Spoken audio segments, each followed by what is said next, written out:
नमस्कार, डेली 24 भारत देख रहे हैं आप। मैं हूं आपके साथ साहिल धुलिया। तो बुलेटिन की शुरुआत करते हैं।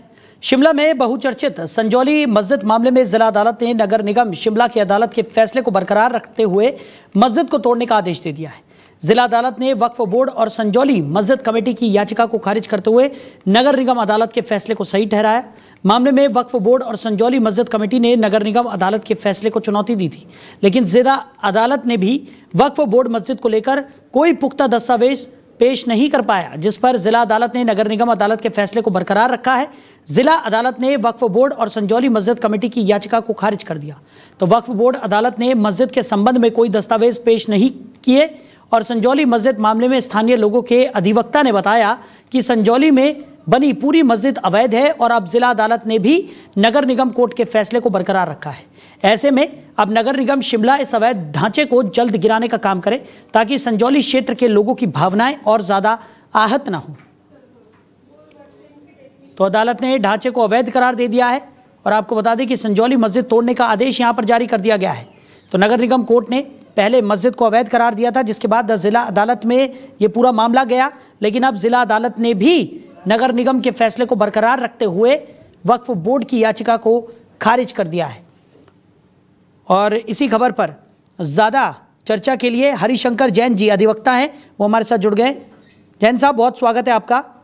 जी बताइए। जैन साहब, संजौली मस्जिद को लेकर जिस तरीके का विवाद हम लोगों ने सभी ने देखा, शिमला में क्या स्थिति हो गई थी वो हम सबके सामने थी। उसके बाद नगर निगम में ये मामला गया, नगर निगम की तरफ से इस पूरे ढांचे को अवैध करार दिया गया और अब जिला अदालत में भी इस पूरे ढांचे को अवैध करार दे दिया गया है। नगर निगम के फैसले को बरकरार रखा गया है, क्या कहेंगे इस पर? देखिए, वो मस्जिद एकदम इलीगल बनी थी। बहुत दिनों से मामला चल रहा था, पब्लिक बड़ा रिजल्टमेंट था और कोर्ट का फैसला एकदम सही है और तथ्यों के आधार पर है। ये एकदम इलीगल बनी है और इन लोगों की आदत है कि जहाँ जमीन खाली पाते हैं, सरकारी जमीन किसी को तुरंत कब्जा कर लेते हैं। ये उनका पार्ट है और ये इससे ऐसे अगर केस होने लगे तो अंकुश लगेगा और जो जगह जगह सरकारी जमीनों पर, पब्लिक लैंड पर या किसी व्यक्ति की जमीन पर कब्जा करके जो मस्जिद बन रही है वो उस पर रोक लग जाएगी। तो होना चाहिए, सही फैसला है एकदम। अच्छा जैन साहब, जिस तरीके की स्थिति हमने पहले देखी थी, क्योंकि जब इस मस्जिद को तोड़ने के लिए प्राधिकरण की टीम पहुंची थी तो काफ़ी हो हल्ला हुआ था। एक समुदाय के लोगों ने काफ़ी ज़्यादा वहां पर माहौल बिगाड़ने की कोशिश भी की थी और जिस तरीके से प्रशासन के साथ भी उस समुदाय के लोगों की झड़प यहाँ पर हुई थी। अब एक बार फिर से जब इस ढांचे के खिलाफ ये फैसला आया है तो क्या लगता है कि अब इस ढांचे को तोड़ने का काम यहाँ पर हो पाएगा? देखिए, कानून को अपना काम करना है। अब दंगा फसाद करने से तो काम रुकेगा नहीं। अगर कोई आदमी कहे ऑर्डर हो जाएगा, दंगा करेंगे और डर जाए तो इससे संविधान तो चलता नहीं। ठीक है। रूल ऑफ लॉ का क्या मतलब होता है? कानून का शासन। कानून शासन मतलब अदालत जो निर्णय थे उसको पालन हो।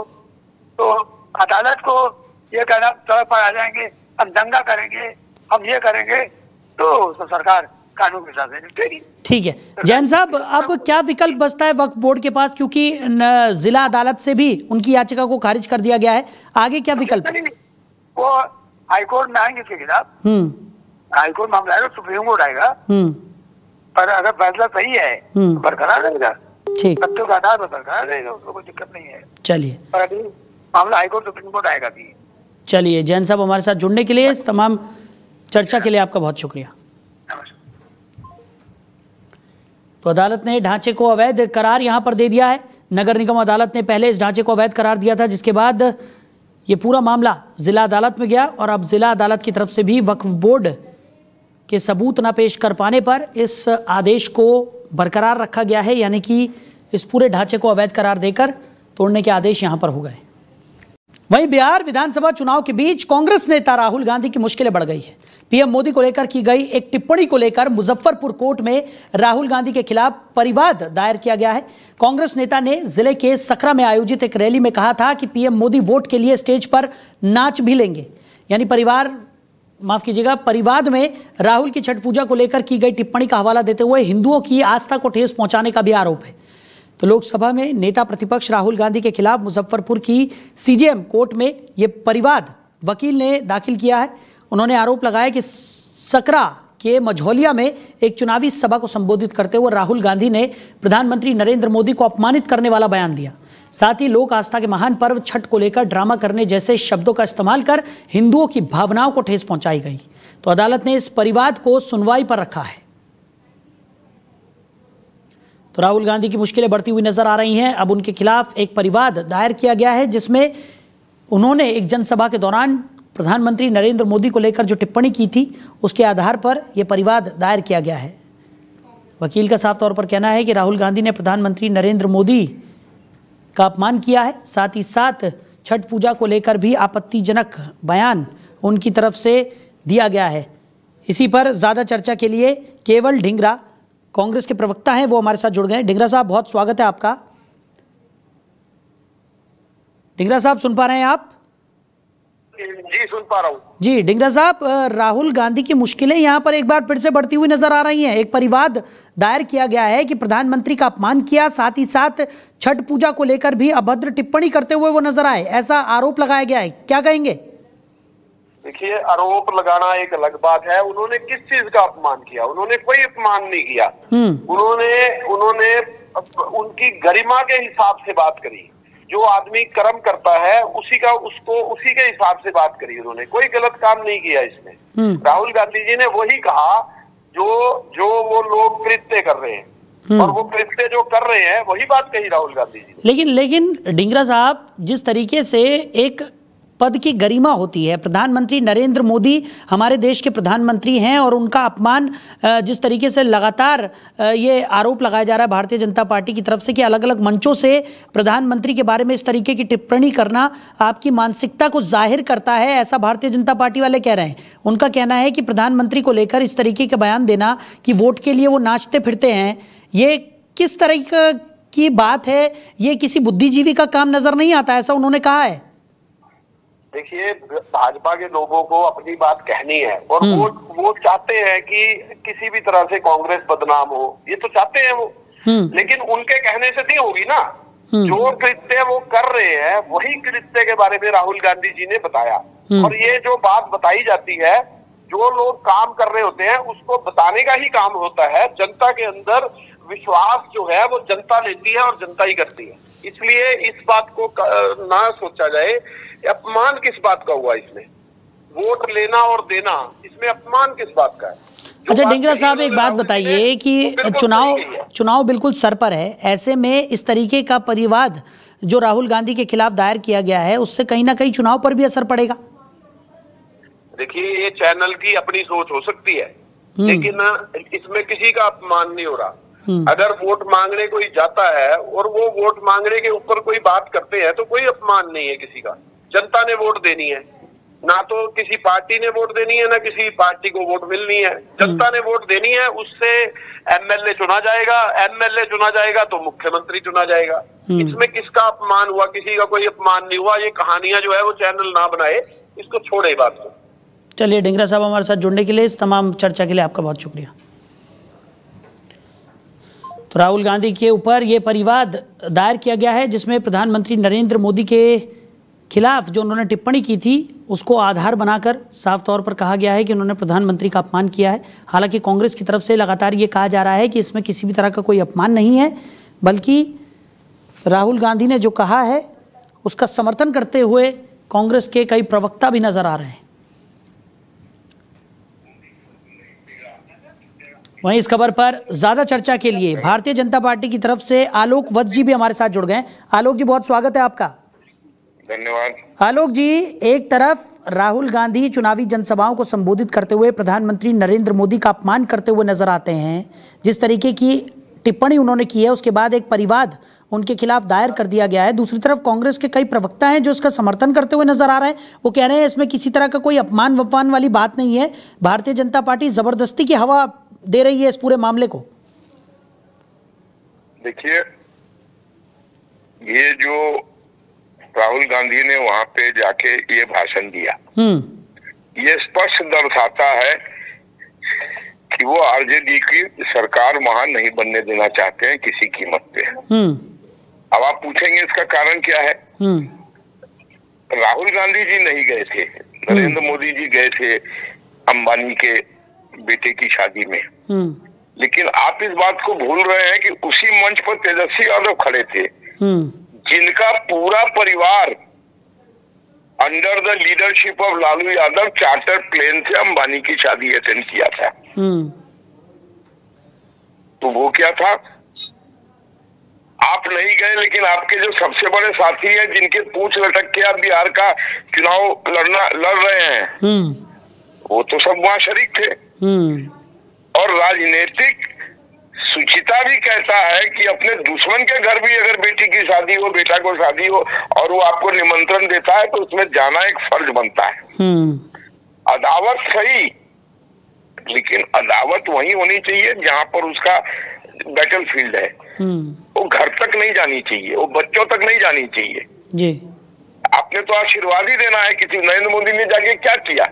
वो खाने के ललाई थोड़े थे कि वहाँ बहुत अच्छे अच्छे पकवान खाने गए थे, वो या गिफ्ट लेने गए थे। उनको तो पूरे दुनिया से गिफ्ट मिलता है, जिसको वो संग्रहालय में, प्रधानमंत्री संग्रहालय कोष में जमा करा देते हैं जी। वहाँ तो आशीर्वाद देने की बात थी, परस्पर रिश्ते की बात थी। और राहुल गांधी जिस समय ये बात बोल रहे थे, उस समय उनके मंच पे तेजस्वी यादव असहज महसूस नहीं कर रहे हो। मैं गया था, मेरा पूरा परिवार गया था, ये उसमें जाने की बात को लेकर अवहेलना कर रहे हैं। तो ये क्लियर इंडिकेट करता है कि वो किसी तरीके से राजद को वहां बढ़ने देना नहीं चाहते हैं। चलिए ठीक है। और दूसरी बात जो उन्होंने डांस वाली बात कही कि नरेंद्र मोदी को आप कहीं बुला लो, अपने गेट पर कहो नाच लो, मैं वोट दे दूंगा। तो तेजस्वी यादव तो पटना के मरीन ड्राइव पर डांस कर रहे हैं, वो आपने देखा या नहीं देखा? तो डांस करना एक खुशी को इजहार करने की चीज है, मैं उसको गलत नहीं मानता हूँ।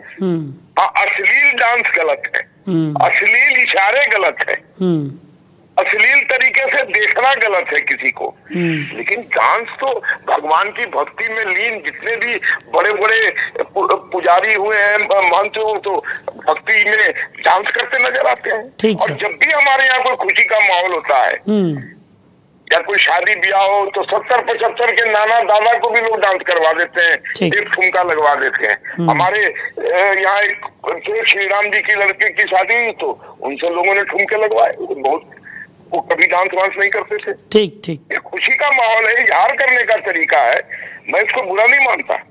ठीक है सर, चलिए हमारे साथ जुड़ने के लिए, इस तमाम चर्चा के लिए आपका बहुत शुक्रिया।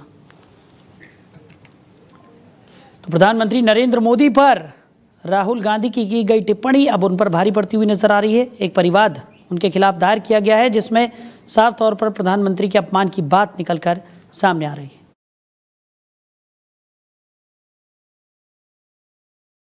वहीं जम्मू कश्मीर में आतंकवाद के खिलाफ एक्शन का सिलसिला लगातार जारी है।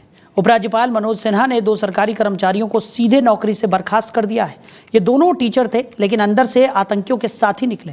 उपराज्यपाल मनोज सिन्हा ने कथित आतंकवादी संबंधों और राष्ट्र विरोधी गतिविधियों में संलिप्तता के आरोप में 2 सरकारी कर्मचारियों को सेवा से बर्खास्त कर दिया। भारतीय संविधान के अनुच्छेद 311(2)(c) के तहत बर्खास्तगी की गई, जो राज्य की सुरक्षा के कारणों से बिना किसी जांच के बर्खास्तगी की अनुमति देता है, जो प्रशासन की आतंकवाद के प्रति शून्य सहिष्णुता की नीति की पुष्टि करता है। आदेश के अनुसार बर्खास्त किए गए कर्मचारियों में शिक्षा विभाग का एक शिक्षक गुलाम हुसैन भी शामिल है, जिस पर लश्कर तैयबा के लिए एक ओवरग्राउंड वर्कर के रूप में काम करने, आतंकवादियों के साथ संबंध बनाए रखने और सियासी जिले में भर्ती और वित्त पोषण में मदद करने का आरोप है। वहीं बीती रात से लगातार बारिश और मौसम में बदलाव की वजह से देश के कई एयरपोर्ट फिलहाल बंद हैं। हम बात कर रहे हैं नेपाल की, तो देश के विभिन्न गंतव्यों से काठमांडू आने वाले विमानों को समस्या होने के कारण कई आंतरिक और अंतर्राष्ट्रीय विमानों को डाइवर्ट कर दिया गया है। फिलहाल काठमांडू एयरपोर्ट खुला है, लेकिन भरतपुर, जनकपुर, सिमरा, भद्रपुर, विराटनगर और पोखरा एयरपोर्ट बंद है। भैरवा से काठमांडू के लिए उड़ान भरने वाला श्री एयर का विमान वापस भैरवा लौट गया है। इसी तरह दिल्ली से काठमांडू आ रहा इंडिगो का विमान भी वापस दिल्ली भेजा गया है। आपको बता दें कि नेपाल में बारिश का कहर शुरू हो गया है। पिछले कुछ दिनों से लगातार बारिश हो रही है, इसके चलते कई एयरपोर्ट बंद कर दिए गए हैं। इसके अलावा नेपाल पहुंचने वाली कई फ्लाइट्स को लखनऊ, दिल्ली डाइवर्ट किया गया है।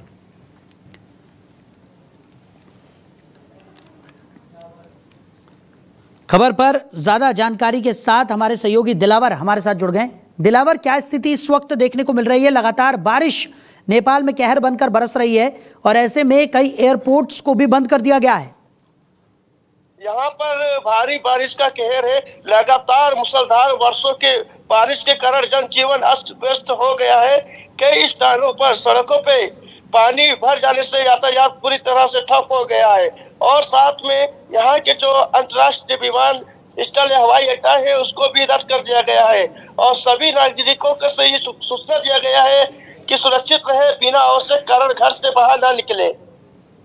दिलावर, वहीं अगर बात की जाए, जिस तरीके से बताया जा रहा है कि कई फ्लाइट्स को लखनऊ और दिल्ली डाइवर्ट किया गया है, स्थितियां काफ़ी गंभीर इस वक्त वहां पर नज़र आ रही हैं क्योंकि लगातार बारिश हो रही है। कई जगहों पर जल भराव की समस्या भी देखने को मिल रही है। ऐसे में क्या अनुमान लगाया जा रहा है, कब तक स्थितियां सामान्य हो पाएंगी? मौसम विभाग की तरफ से क्या कुछ कहा गया है? अब मौसम विभाग की तरफ से यहाँ पर शनिवार समय यहाँ पर बारिश होने का संभावना है। उसके बाद आइतवार से यहाँ पे बारिश रुक सकती है। अभी तो 2 दिन से लगातार भारी बारिश हो रहा है। चलिए दिलावर, हमारे साथ जुड़ने के लिए, इस तमाम जानकारी के लिए आपका बहुत शुक्रिया।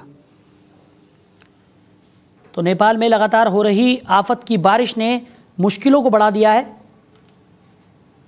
और कई एयरपोर्ट्स यहां पर बंद कर दिए गए हैं। कई फ्लाइट्स को लखनऊ और दिल्ली डाइवर्ट किया गया है। तस्वीरें आपको दिखा रहे हैं किस तरीके की स्थिति इस वक्त वहां पर देखने को मिल रही है क्योंकि लगातार बारिश हो रही है। मौसम विभाग की तरफ से भी भारी बारिश को लेकर अलर्ट जारी किया गया है और लोगों से भी सावधानी बरतने की अपील की जा रही है। वहीं मुंबई के पवई स्थित आरए स्टूडियो में एक मानसिक रूप से अस्वस्थ व्यक्ति ने करीब 17 से 20 बच्चों को बंधक बना लिया था। घटना की जानकारी मिलते ही पुलिस तुरंत मौके पर पहुंची और हालातों पर कड़ी नजर रखते हुए कार्रवाई शुरू की। बताया जा रहा है कि आरोपी ने एक वीडियो जारी कर बच्चों को बंधक बनाए जाने की बात स्वीकार की थी। पुलिस के वरिष्ठ अधिकारियों के अनुसार व्यक्ति मानसिक रूप से बीमार है। हालांकि सौभाग्य से किसी बच्चे को कोई नुकसान नहीं हुआ। पुलिस की सतर्कता और लगातार बातचीत के बाद सभी बच्चों को सुरक्षित रेस्क्यू कर लिया गया। अंततः आरोपी ने आत्मसमर्पण कर दिया और उसने कहा कि वो आतंकवादी नहीं है बल्कि कुछ लोगों से जवाब चाहता था। मुंबई पुलिस के अनुसार रोहित आर्या नाम के एक व्यक्ति ने पवई इलाके में कुछ बच्चों को अपने पास बंधक बना लिया। उसने एक वीडियो जारी कर दावा किया कि वो कुछ लोगों से बात करना चाहता है और यदि उसे ऐसा करने से रोका गया तो वो खुद को और बच्चों को नुकसान पहुंचाने के साथ साथ वहां आग लगाने की धमकी देता हुआ नजर आया। पुलिस का कहना है कि ये व्यक्ति मानसिक रूप से अस्थिर प्रतीत हो रहा है और स्थिति पर लगातार नजर रखी जा रही है। मैं रोहित आर्या। सुसाइड करने की जगह मैंने एक प्लान बनाया और कुछ बच्चों को इधर हॉस्टेज रखा है। मेरे कुछ ज़्यादा डिमांड्स नहीं है, बहुत सिंपल डिमांड्स है, बहुत मॉरल डिमांड्स है, बहुत एथिकल डिमांड्स है।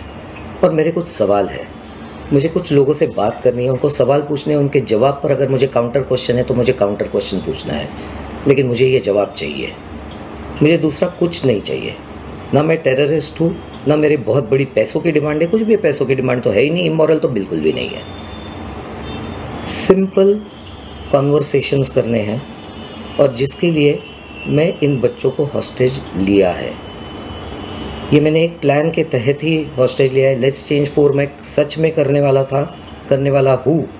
अगर जिंदा रहा तो मैं करूँगा, अगर मैं मर गया तो कोई और करेगा, लेकिन होगा ज़रूर। इन्हीं बच्चों के साथ होगा अगर इनको हार्म नहीं होता है तो, because the slightest wrong move from your end will trigger me. मैं रोहित।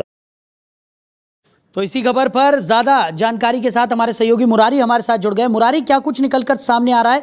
बताया जा रहा है कि एक मानसिक रूप से अस्वस्थ व्यक्ति ने 20 बच्चों को बंधक बना लिया था। बिल्कुल साहिल, मुंबई के आर स्टूडियो की पवई की घटना है।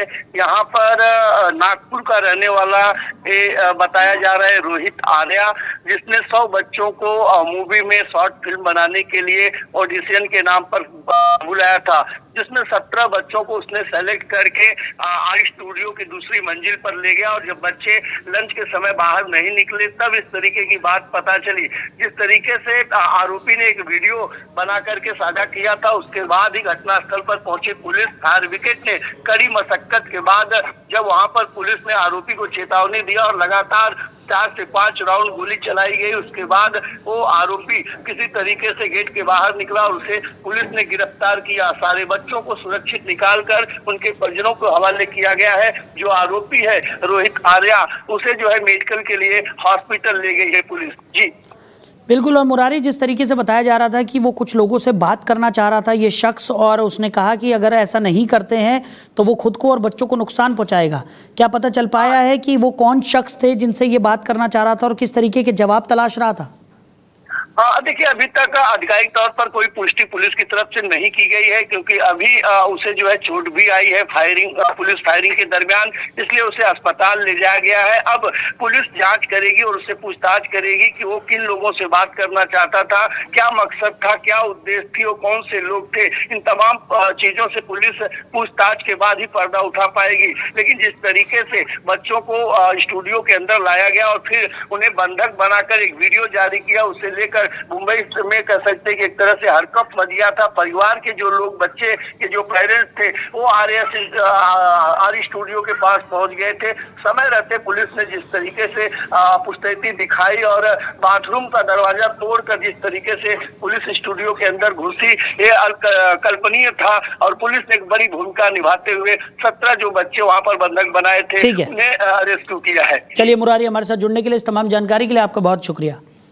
तो मानसिक रूप से बीमार व्यक्ति ने कई बच्चों को बंधक बना लिया। बताया जा रहा है कि लगभग 20 के आसपास इन बच्चों को बंधक बनाए रखा और वो कुछ लोगों से बातचीत करना चाह रहा था, साथ ही साथ कुछ सवालों के जवाब वो चाहता था, जिसको लेकर उसने एक वीडियो भी बनाया, जिसके बाद हड़कंप मच गया। पुलिस ने हालांकि बच्चों का रेस्क्यू कर लिया है और उस शख्स को भी गिरफ्त में ले लिया है।